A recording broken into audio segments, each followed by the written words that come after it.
Ignorance is a cause of disaster. Okay? Ignorance is a cause of disaster. Concerning spirituals, I will not have you to be ignorant. But any form of ignorance is dangerous. You understand? How many of you have had your babies going towards naked electric wires and you scream? How many of you? Or going to the plugs? It's very dangerous to see them going to wires and other. Why do you scream? Why do you scream? They can be electrocuted, and everybody around knows that they can be electrocuted. They are the only people who don't know that they can be electrocuted. Ignorance. Now, ignorance, even born out of childhood or babyhood or infancy, will not spare that child from being electrocuted. So that is how dangerous ignorance is. Ignorance does not exempt you from the destruction of those who can be destroyed by what you are doing. So sometimes you can't say that, but I didn't know that it will cause trouble. But I didn't know that that is what it will mean. I didn't know that. Whether you know it or you don't know it, ignorance is not an excuse. So even in the court of law, they will tell you that ignorance is not an excuse. I didn't know that when I stab him, he will die. You will still be charged with manslaughter. But the most dangerous ignorance among all ignorance is ignorance about spiritual things. Are you following me? Ignorance about spiritual things will be the very reason why somebody's life will be destroyed prematurely. Somebody will never be able to achieve their purpose. Somebody will never be able to rise. Somebody will never, a great person who was born to be great will never be great because of ignorance of spiritual things.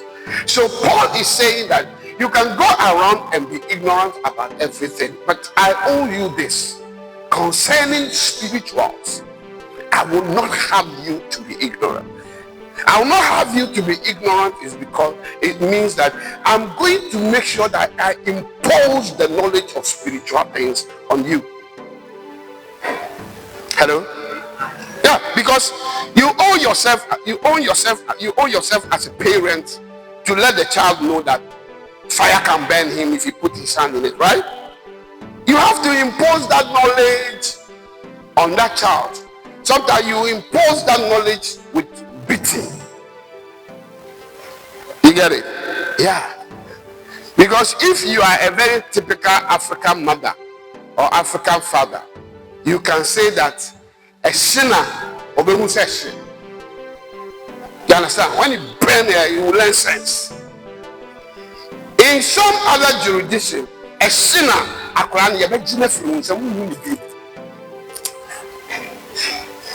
you understand?